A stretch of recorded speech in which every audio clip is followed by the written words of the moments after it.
أعوذ بالله من الشيطان الرجيم بسم الله الرحمن الرحيم وصلى الله على محمد وعلى آله الطيبين الطاهرين ولعنة الله على أعدائهم أجمعين أما بعد আমার প্রিয় দর্শক ও শ্রোতাবৃন্দ আসসালামু আলাইকুম ওয়া রাহমাতুল্লাহি ওয়া বারাকাতুহু।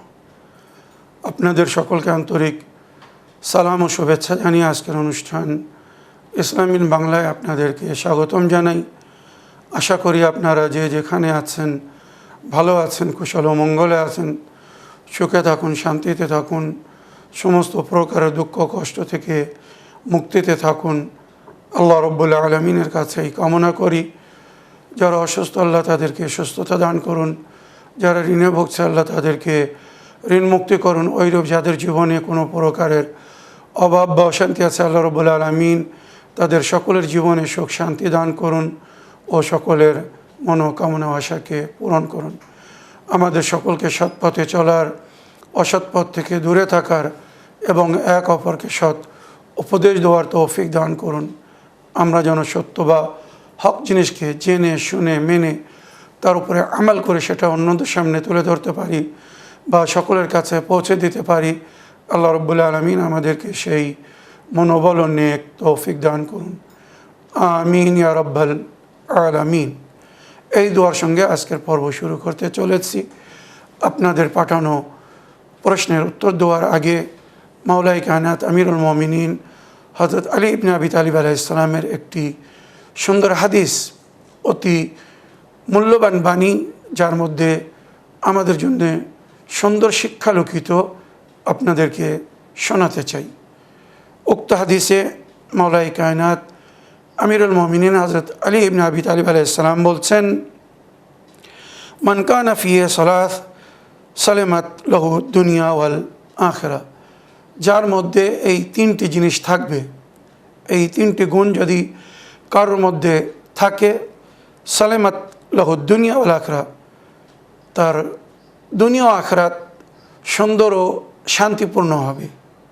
সে এই দুনিয়াও সালামত থাকবে, আখিরাতেও তার জন্যে সালামতি হবে। তিনটি জিনিস কি, ভালো করে মন দিয়ে শুনবেন। খুব কমন, সাধারণ জিনিস। যদি আমরা এর উপরে আমল করতে পারি তো আমাদের এহকাল ও পরকালের মঙ্গল এর মধ্যে লুকিত আছে। 1 নম্বর, ইয়ামুরু বিল মারুফ ওয়া ইয়াতামিরু বিহ।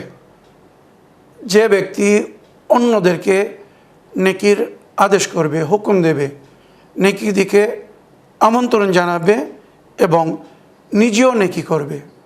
অন্যকে ভালো কাজের জন্যে বলার আগে নিজে ভালো কাজ করবে, তারপরে অন্যদেরকে ভালো কাজের দিকে আমন্ত্রণ জানাবে। 1 নম্বর। 2 নম্বর, ওয়ানহা আনিল মুনকার ওয়ানতাহি আনহু। অন্যদেরকে অসৎ কাজ থেকে মানা করবে, বাধা দিবে। নাহিয়ানিল মুনকার করবে, আল্লাহ বিরোধী কাজ থেকে অন্যদেরকে মানা করবে। তার আগে নিজেকে অসৎ কাজ থেকে বা আল্লাহ বিরোধী কাজ থেকে বিরত রাখবে। নিজে ওই সমস্ত কাজ থেকে দূরে থাকবে, নিজেকে দূরে রাখবে যেগুলো আল্লাহ পছন্দ করেন না বা নিষেধ করেছেন।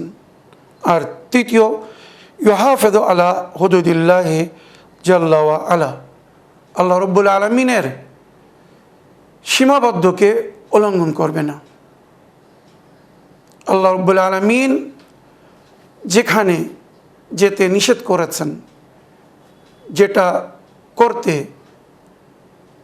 খেতে, পড়তে মানা করেছেন, সেগুলো না খাবে, না পড়বে, না পান করবে, না গ্রহণ করবে, না সেই সমস্ত কাজ করবে যেখানে আল্লাহ মানা করেছেন।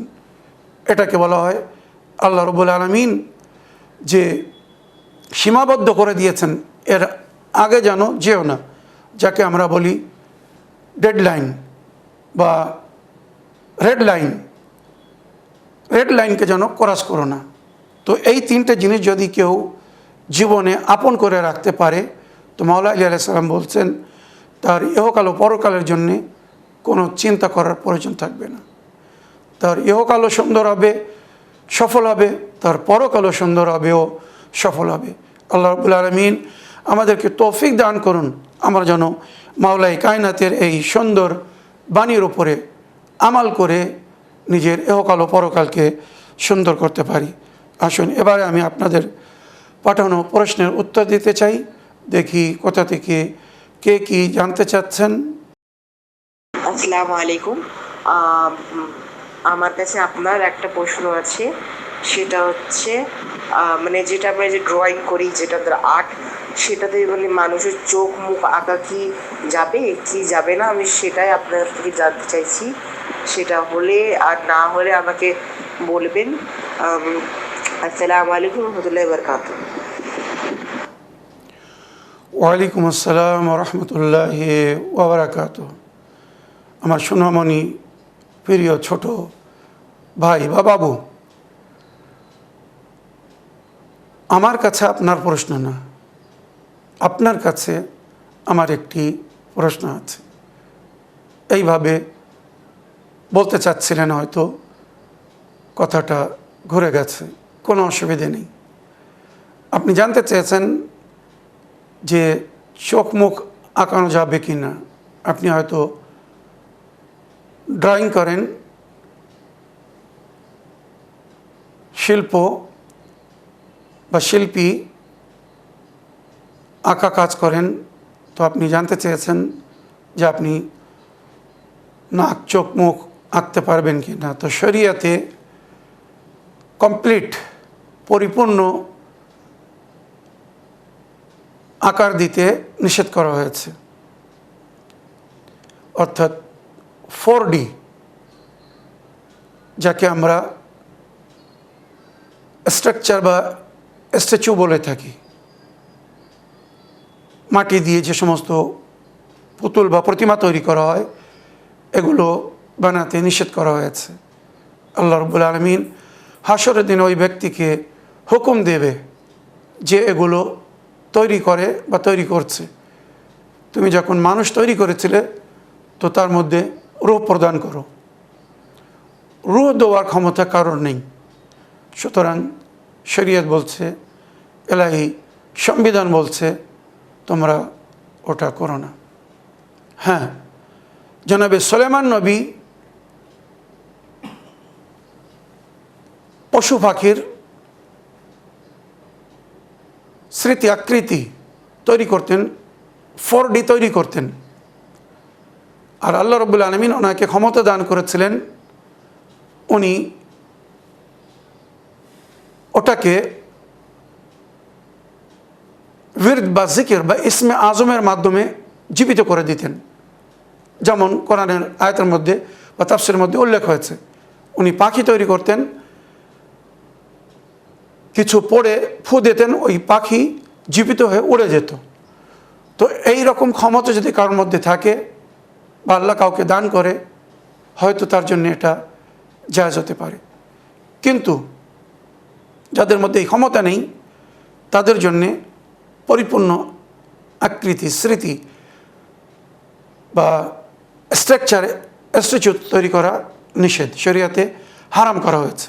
হ্যাঁ, 2D 3D মানে 2 ডাইরেকশন বা 3 ডাইরেকশন ফটো ছবি যেগুলো আঁকা হয়, কোনো অসুবিধে নেই।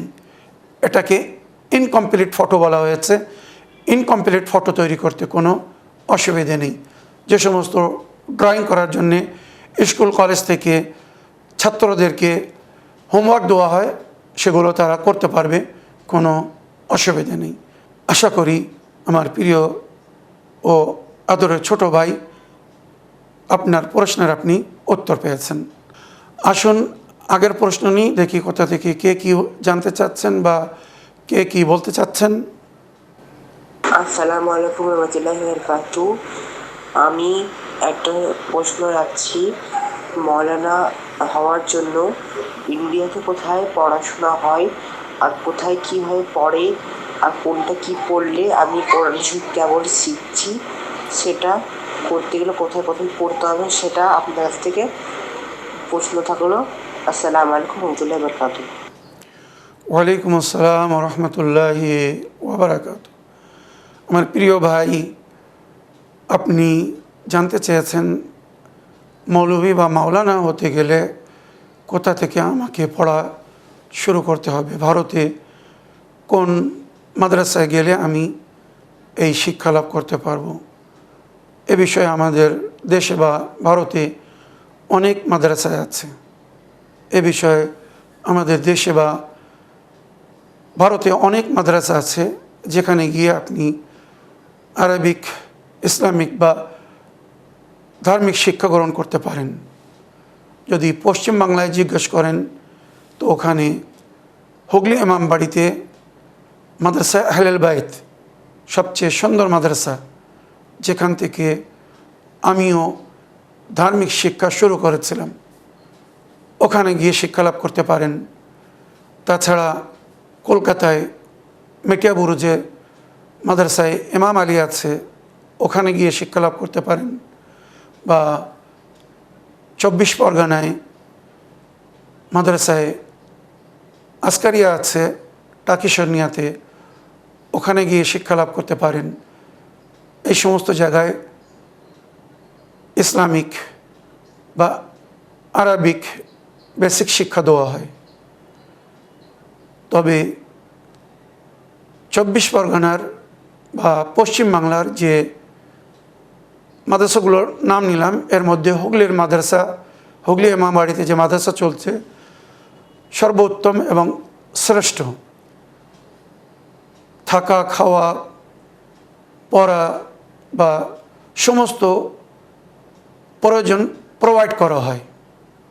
ওখানে মাতা পিতাকে কোনো পয়সা দিতে হয় না, কোনো খরচা দিতে হয় না। তাই আমার মনে হয় আপনার জন্যে হুগলি মাদ্রাসা অতি সুন্দর বা উত্তম হবে। তারপরে লখনউ, হায়দ্রাবাদ, ভিওয়ান্ডি, বোম্বে, বিভিন্ন জায়গায় আমাদের বিভিন্ন মাদ্রাসা আছে, হাই মাদ্রাসা আছে, সেখানে আপনি উচ্চ শিক্ষা লাভ করার জন্য যেতে পারেন। তারপরে বিদেশে যাবেন হাই এডুকেশনের জন্যে, ইরান, ইরাক, সিরিয়া ইত্যাদি জায়গায় আমাদের ধার্মিক স্থান আছে, মাদ্রাসা আছে, ইউনিভার্সিটি আছে, জামে আছে, যেখানে গিয়ে উচ্চ শিক্ষা লাভ করে ফিরে এসে আপনি আপনার কওমের মাঝখানে, জাতের মাঝখানে, কমিউনিটির মাঝখানে সুন্দর দিনের শিক্ষা দিতে পারবেন বা প্রচার করতে পারবেন। নবী ও নবীর আহলে বায়তের তালিমাত বা কোরআনের সঠিক তর্জমা তাফসির যদি আপনারা জানতে চান, মানতে চান, নবী নিজের উম্মতের হেদায়েতের জন্যে যে দুটি জিনিস ছেড়ে গেছেন, কোরআন এবং আহলুল বাইত, এই উভয় জিনিসকে যদি ধরে রাখতে চান, উভয় জিনিসকে যদি ফলো করতে চান, মেনে চলতে চান, আর ওই হিসেবে যদি জীবনযাপন করতে চান, অন্যদেরকেও বলতে চান, তো আহলে বায়তের মাদ্রাসায় ভর্তি নেবেন, যেখানে আহলে বায়তের তালিমাত অনুযায়ী, কোরআন ও সুন্নাতের তালিমাত অনুযায়ী শিক্ষা দেওয়া হয়। তাই নিজের বাচ্চাদেরকে যদি সঠিক শিক্ষা দিতে চান, দিনের শিক্ষা দিতে চান, কোরআন ও সুন্নাত ও তালিমাত আহলে বায়তের শিক্ষা দিতে চান, তো আহলে বায়তের মাদ্রাসায় ভর্তি করুন। আমার প্রিয় ভাই, আশা করি আপনার প্রশ্নের আপনি উত্তর পেয়েছেন। আগের প্রশ্ন নিয়ে দেখি কোথা থেকে কে কি বলতে চাচ্ছেন। আসসালামু আলাইকুম ভাইজান, আমি হাওড়া থেকে রুনা বেগম বলছি। আপনি যে পেটে পাথর হলে বলেছিলেন কালো জিরে, গোলমরিচ, পেঁপের দানা বেটে খেলে, শুকিয়ে বড়ি করে খেলে পেটের পাথর গলে যায়, ওটা কি গল ব্লাডারে কিংবা কিডনির মুখে পাথরটা হলে ওই বড়িটা খেলে কি গলে যাবে? একটু তাড়াতাড়ি বলবেন, আর কদিন খেতে হবে বলবেন। ওয়ালাইকুম আসসালাম রহমতুল্লাহি ওয়াবারাকাত। আমার প্রিয় বোন, কিডনি বা গলব্লাডারে পাথর হলে বহুবার তার চিকিৎসা বলেছি, আপনারা মন দিয়ে শুনুন, নইলে ওই এপিসোড রেকর্ড করে নিন, লিখে নিন, খাতায় নোট করে নিন যে কত নম্বর এপিসোডে হুজুর সাহেব কোন রোগের কি চিকিৎসা বলেছিলেন। তাহলে বারবার প্রশ্ন করার প্রয়োজন হবে না। তবু আমার প্রিয় বোন, আমি আরও একবার আপনার জন্য বলছি, কাঁচা পেঁপের দানা শুকিয়ে নিতে হবে, পরে গোলমরিচ ওর সঙ্গে বেটে, কালো জিরা একসঙ্গে বেটে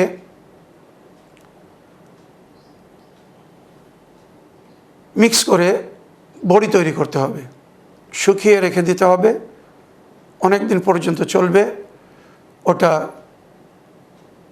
মিনিমাম 15 দিন, এর থেকে অধিক যতদিন পাথর গলে বাহির না হয়ে যাচ্ছে খেতে পারবেন। তবে কমসে কম 2 সপ্তাহ, 14 থেকে 15 দিন অবশ্যই এটা নিতে থাকবেন।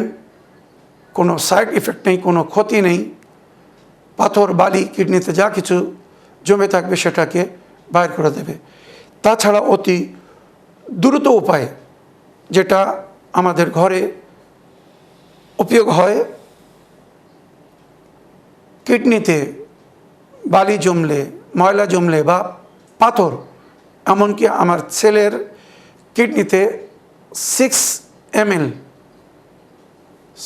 mm পাথর হয়েছিল, যার হয়তো অপারেশন ছাড়া কোনো উপায় ছিল না। বিশ্বাস করুন, এই যে টোটকা নুস্খা বলতে যাচ্ছি, এটা করে 1 সপ্তাহের মধ্যে পাথর গলে বাইর হয়ে গেছে। নেবুর রস 1 চামচ, এটা কিন্তু হোম রেমেডি, প্রতিদিন ঘরে তৈরি করতে হবে, আর প্রতিদিন সকালে খালি পেট এটা পান করাতে হবে বা পান করতে হবে, মনে রাখবেন।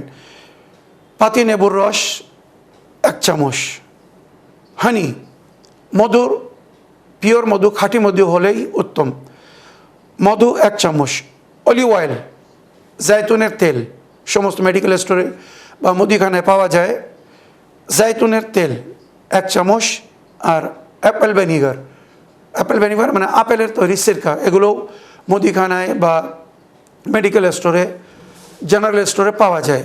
এই 4টি জিনিস সমান পরিমাণে নিতে হবে, মিক্স করে ওটা সকালবেলা বা সন্ধ্যাবেলা খালি পেটে পান করতে হবে।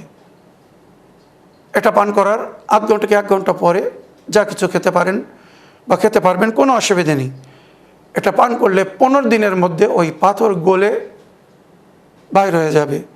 তাছাড়া কিডনিকে সবসময় স্ট্রং মানে মজবুত রাখার জন্যে একটি রেমেডি বা উপায় বলে দিচ্ছি। ধনের পাতা মনে করুন অল্প, তার সঙ্গে 2 চামচ জিরা, জন্মৌরি, আর নেবু ছিলকা সমেত, খোলা সমেত একটা নেবু 4 ভাগ করে কেটে নিতে হবে।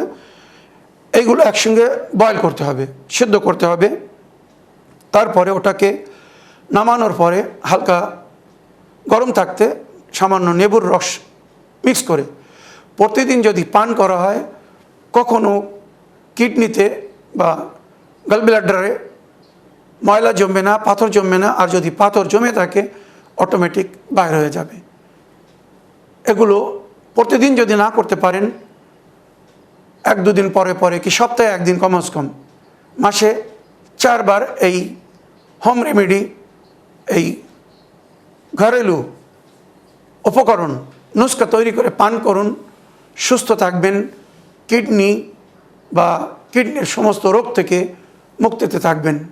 আমার প্রিয় বোন, আশা করি আপনার প্রশ্নের আপনি উত্তর পেয়েছেন। এবারে 1টি বা 2টি লিখিত চিঠি পড়ব, দেখি কোথা থেকে কে কি জানতে চাচ্ছেন বা কে কি বলতে চাচ্ছেন। সালামু আলাইকুম ওয়া রাহমাতুল্লাহি ওয়া বারাকাতুহু। হুজুর, আমি মুর্শিদাবাদ থেকে বলছি। আশা করি আল্লাহর রহমতে ভালো আছেন। হুজুর, আপনার ওই এপিসোডটা শুনে আমার মেয়ের মন নরম হয়ে গিয়েছে। আপনার দেওয়া শিক্ষার উপর আমল করছে। শুকর আলহামদুলিল্লাহ, আমি এখন খুব খুশি। আপনাকে অনেক অনেক ধন্যবাদ জানাই এবং শুকরিয়া জানাই। আপনি ভালো থাকবেন, সুস্থ থাকবেন। খোদা হাফিজ, ফি আমানিল্লাহ। আমার নামটা টিভিতে উল্লেখ করবেন না। ওয়ালাইকুম আসসালাম রহমতুল্লাহি ওয়া বারাকাতুহু। আমার প্রিয় বোন, আপনার চিঠি লেখার জন্য আপনাকে ধন্যবাদ জানাই। আলহামদুলিল্লাহ, শুকরিল্লাহ। আপনি আপনার মেয়ের জন্য একটি অনুরোধ বা দাবি করেছিলেন, অনুরোধ রেখেছিলেন যে সে নিজের শ্বশুর বাড়ি যাওয়ার পর থেকে আপনার কথা শুনছে না, আপনি যে সমস্ত সঠিক জিনিস বলছেন সেগুলো মানছে না। শ্বশুর বাড়ির লোকের কথা শুনে সে হয়তো ভুল পথে চলছে, সঠিক জিনিসকে সে জানতে বা মানতে চাচ্ছে না, বা হয়তো এই ধরনের কথা বলছে যে যা করছে সব ঠিক। তো যদি সবই ঠিক হতো তাহলে সঠিক সংবিধান কোরআন ও হাদিসের মাধ্যমে জানানোর প্রয়োজন ছিল না। যাই হোক, আমি আপনার অনুরোধকে রেখে অনেক বিস্তারিত আলোচনা করেছিলাম আর আপনার মেয়ের সম্পর্কে বলেছিলাম যে মরার পরে কিন্তু না শ্বশুর কাজে আসবে, না শাশুড়ি, না স্বামী। ইয়া নাফসিকা আলাম হোগা, যা সেই নিজের নফস নিয়ে ব্যস্ত থাকবে, কেউ কারোর কাজে আসবে না। আজ যে যা করে যাচ্ছে বা করে যাবে, ওমা তুকাদ্দিমু লিআনফুসিকুম মিন খায়রিন তাজিদুহু ইনদাল্লাহ, যা কিছু আগে থেকে আল্লাহর দরবারে পাঠিয়ে রাখবে সেটাই উপস্থিত পাবে। তো আমরা যদি ঠিক এবং ভালো কাজ করি তার ভালো পরিণাম বা ফল আমরা পাব। যদি ভুল পথে চলি, খারাপ কাজ করি, শরীয়তের উপরে সঠিকভাবে যদি আমাল না করি তো মাইনাসে যাব, তার কোনো আজর সওয়াব পাবো না। আর যদি কেউ ভুল করে তো নেকির জায়গায় বদি করলে তার যে কি সাজা বলার প্রয়োজন নেই। তো আমার প্রিয় বোন, এই এপিসোড শুনে হয়তো আপনার মেয়েকে আল্লাহ তৌফিক দান করেছেন, না আমি ভুল পথে যাচ্ছিলাম, আমার আমালের হিসাব আমাকেই দিতে হবে, আমার কবরে কেউ আসবে না, কেউ আমার সাহায্য করবে না। তো আমাকে সঠিক জিনিস জেনে শুনে মেনে তার উপরে আমাল করা উচিত। আর সেটা সে শুরু করেছে। আলহামদুলিল্লাহ, শুকরিল্লাহ। ধন্যবাদ জানাই আপনাকে, আপনার কন্যাকে। হয়তো এই এপিসোড দেখে শুনে বা এই প্রশ্নের উত্তর শুনে আপনার কন্যার মতো অনেকের জীবনে পরিবর্তন ঘটবে, পরিবর্তন আসবে। তারা ভুলকে ছেড়ে সঠিক পথে চলার চেষ্টা করবে। আমার প্রিয় বোন চিঠি লেখার জন্যে আরও একবার ধন্যবাদ জানাই। আগের চিঠি পড়ি। সালামুন আলাইকুম রহমতুল্লাহি ওয়া বারাকাতুহু। হুজুর, আমি মুর্শিদাবাদ থেকে আলিয়া বিবি বলছি। আশা করি আল্লাহর রহমতে ভালো আছেন, সুস্থ আছেন।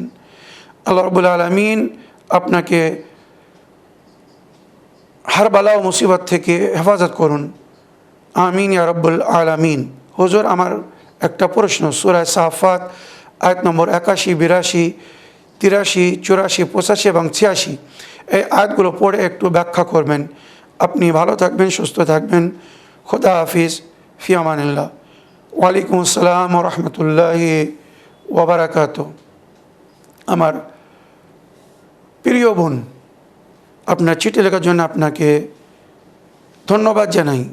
আপনি সূরা সাফাতের আয়াত নম্বর 81, 82, 83, 84, 85 ও 86 অনুবাদ ও ব্যাখ্যা জানতে চেয়েছেন। তো এর ব্যাখ্যা করতে গেলে আরও দুটি আয়াত আগে থেকে আমাকে পড়তে হবে, অর্থাৎ আয়াত নম্বর 79 এবং 80ও পড়তে হবে। আয়াত নম্বর 79তে আল্লাহ রাব্বুল আলামিন বলছেন, সালামুন আলা নুহিন ফিল আলামিন। হযরত নূহ নবীর উপরে আল্লাহর সালাম হোক উভয়কালে, এহকাল ও পরকালে। ইন্না কাযালিকা নাজিয়াল মুহসিনিন, এইভাবে আল্লাহ নিজের নেক বান্দাকে জাযা দান করেন। ইন্নাহু মিন ইবাদিনাল মুমিনিন, আল্লাহ বলছেন নিঃসন্দেহে নূহ আমার বিশ্বাসী বান্দাদের অন্তর্ভুক্ত। সুম্মা আগরাকনাল আখিরিন, যারা নূহ নবীর কথা শুনেনি, ওই নূহ নবীর তরিতে সওয়ার হয়নি, আমি তাদেরকে ডুবিয়ে দিয়েছিলাম বা তারা ডুবে গিয়েছিল। ইন্না মিন শিয়াতিহি লা ইব্রাহিম, এই নূহ নবীর শিয়াদের মধ্যে ছিলেন হজরতে ইব্রাহিম নবী। উনিও নিজের কওমকে আমন্ত্রণ জানিয়েছিলেন সঠিক পথের পথিক হওয়ার জন্যে, সত্য জিনিসকে জেনে শুনে মেনে চলার জন্যে, আল্লাহর উপাসনা ও ইবাদতের দিকে আমন্ত্রণ জানিয়েছিলেন, যেমন নূহ নবী নিজের উম্মতকে আমন্ত্রণ জানিয়েছিলেন।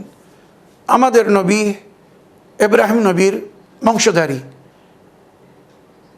যে নবীর দিন ছিল মিল্লাতে ইব্রাহিম, দিনে হানিফ। আর উনি নিজের সন্তানাদিদের জন্যে বলেছিলেন ফালা তামুতুন্না ইল্লা ওয়া আনতুম মুসলিমুন, যার জিকির কোরআনের আয়াতের মধ্যে হয়েছে সূরা আল ইমরানে, তোমরা মৃত্যুবরণ করবে না কিন্তু মুসলমান হয়ে। ওয়া হুয়া সাম্মাকুম আল মুসলিমিন, জনাবে ইব্রাহিম নবী ছিলেন যিনি নিজের সন্তান বা নিজের কওমের লোকদেরকে মুসলমান নাম দিয়েছিলেন। তাই আমাদের প্রিয় নবী হযরত মুহাম্মদ মুস্তাফা সাল্লাল্লাহু আলাইহি সাল্লামের বংশধারীরা সবাই মিল্লাতে ইব্রাহিম বা দ্বীনে হানিফের ওপরে ছিলেন। ওনারা অলরেডি সবাই জনাবে ইব্রাহিম নবীর দোয়া নামের উপরে মুসলমান ছিলেন। হ্যাঁ, যারা কুফর করেছিল তারা ওই দিন থেকে বাইর হয়ে গিয়েছিল, তাদের জন্য পুনরায় ইসলাম গ্রহণ করার বা মুসলমান হওয়ার প্রয়োজন ছিল। তাছাড়া নবীর বংশধারীদেরকে পুনরায় ইসলাম গ্রহণ করার প্রয়োজন ছিল না, অলরেডি ওনারা মুসলমান ছিলেন, যার জিকির কোরআন ও হাদিসের মধ্যে হয়েছে। কোরআন বলছে তাকাল্লুবাকা ফিস সাজিদিন, আয় আমার নবী আমি আপনাকে দেখছি সেজদাকারীদের মাঝখানে পরিবর্তন হতে।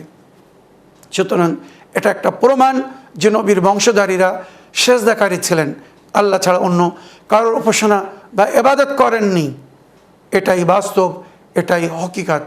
তো আমার প্রিয় বোন, এই আয়াতের ব্যাখ্যায় মুফাসসিরিনরা লিখেছেন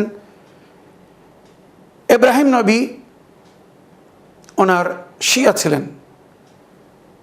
এখানে প্রকাশ্য আয়াত হিসেবে জনাবে নূহ নবীর শিয়া বলে উল্লেখ হয়েছে, কিন্তু যখন এর তাফসিরে যাবেন, ইমামে জাফর সাদিক আলাইহিস সালামের তাফসির বিখ্যাত, শত শত না হাজারো ছাত্রদেরকে উনি কোরআনের ব্যাখ্যা শোনাতেন। ইমামে হাসান আসকারী আলাইহিস সালামের তাফসির বিখ্যাত, তুলে দেখুন আহলে বাইতের তাফসির লেখা হয়েছে আলামে আরওয়ায়ে, রুহের জগতে হযরতে ইব্রাহিম নবী এক সময় দেখলেন যে এক মহাপুরুষ নিজের অনুগামী ও অনুসারীদেরকে কিছু শিক্ষা দিচ্ছেন, ওয়াজ করছেন, কিছু বলছেন। উনি ওই সময় জিজ্ঞাসা করেছিলেন নিজের প্রতিপালককে, ইনি কে? এত নুরানি শাখসিয়ত, এত নুরানি ব্যক্তি আমি কখনো দেখিনি। আর ওনার শ্রোতা বা ওনার মান্যকারীরা যারা বসে আছে তাদের শরীর থেকে সুগন্ধ আসছে, এত নূর, ইনি কে? জিবরাইল আমিন আল্লাহর তরফ থেকে ইব্রাহিম নবীকে বলেছিলেন উনি হচ্ছেন হযরত আলী, আর এই শ্রোতা অডিয়েন্স হচ্ছেন ওনার শিয়ারা। তারপরে হযরত আলী এবং ওনার শিয়াদের গুণাবলী ওখানে জিকির করলেন। সেটা শোনার পরে জনাবে ইব্রাহিম নবী আলমে আরওয়ায়ে আল্লাহর কাছে দোয়া করলেন, হে আমার প্রতিপালক, কাশ আমিও যদি এই আলীর শিয়া হতাম, এই আলীর শিয়াদের অন্তর্ভুক্ত হতাম। নবীর দোয়া আল্লাহ রদ করেন না, সঙ্গে সঙ্গে দোয়া কবুল হলো। আর লৌহে মাহফুজে এই আয়াত লেখা হয়েছিল, ইন্না মিন শিয়াতি ইলা ইব্রাহিম, হযরত আলীর শিয়াদের অন্তর্ভুক্ত হলো হযরতে ইব্রাহিম। সুতরাং এই আয়াত বলছে বাস্তবে ইব্রাহিম নবী হযরত আলীর শিয়া ছিলেন আলামে আরওয়ায়ে। আর এই দুনিয়ায় সেই আলী আলাইহিস সালাম, যা নবীর বংশের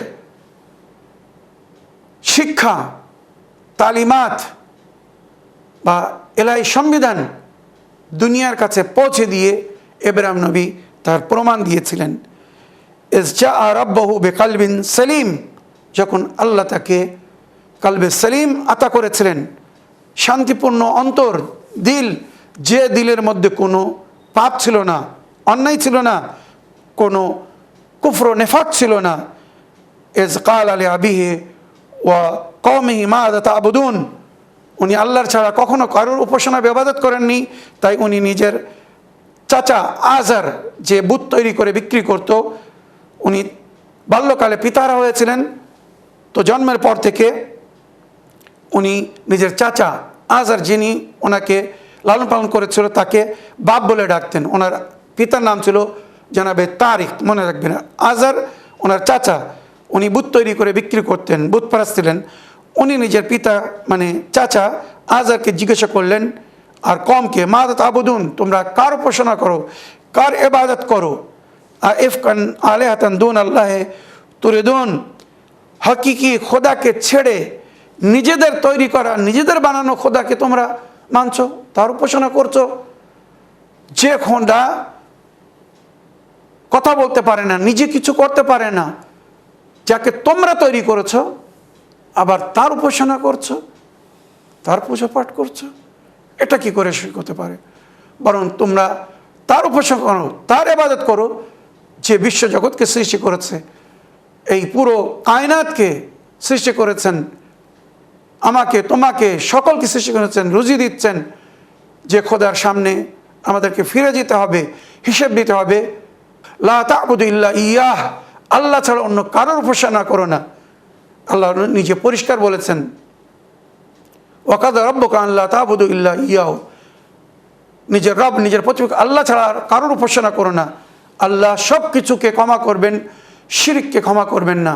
আল্লাহ ছাড়া অন্যর যদি কেউ উপাসনা করে, ইবাদত করে, আল্লাহ সেটাকে কখনো মেনে নেবেন না বা গ্রহণ করবেন না।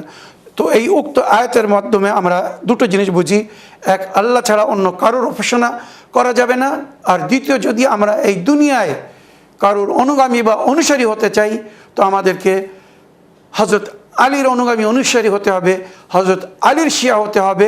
কেননা সূরা বাইয়িনার আয়াত নম্বর 8-7 অনুবাদে ব্যাখ্যা নবী বলেছিলেন, ইয়া আলী আনতা ওয়া শিয়াতুকা হুমুল ফায়েজুন, আয় আলী তুমি এবং তোমার শিয়ারা সফলগামী বা সফলতা অর্জন করবে ইহকাল ও পরকালে। তো যদি সেই সফলতা অর্জন করতে চান, জান্নাতবাসী হতে চান, তো জানাবে ইব্রাহিম নবীর মতো হযরত আলীর শিয়া হতে হবে। এই বলে আমার আজকের বক্তব্য শেষ করলাম। ওয়া আখিরু দাওয়ানা আলহামদুলিল্লাহি রাব্বিল আলামিন। আসসালামু আলাইকুম ওয়া রাহমাতুল্লাহি ওয়া বারাকাতুহু।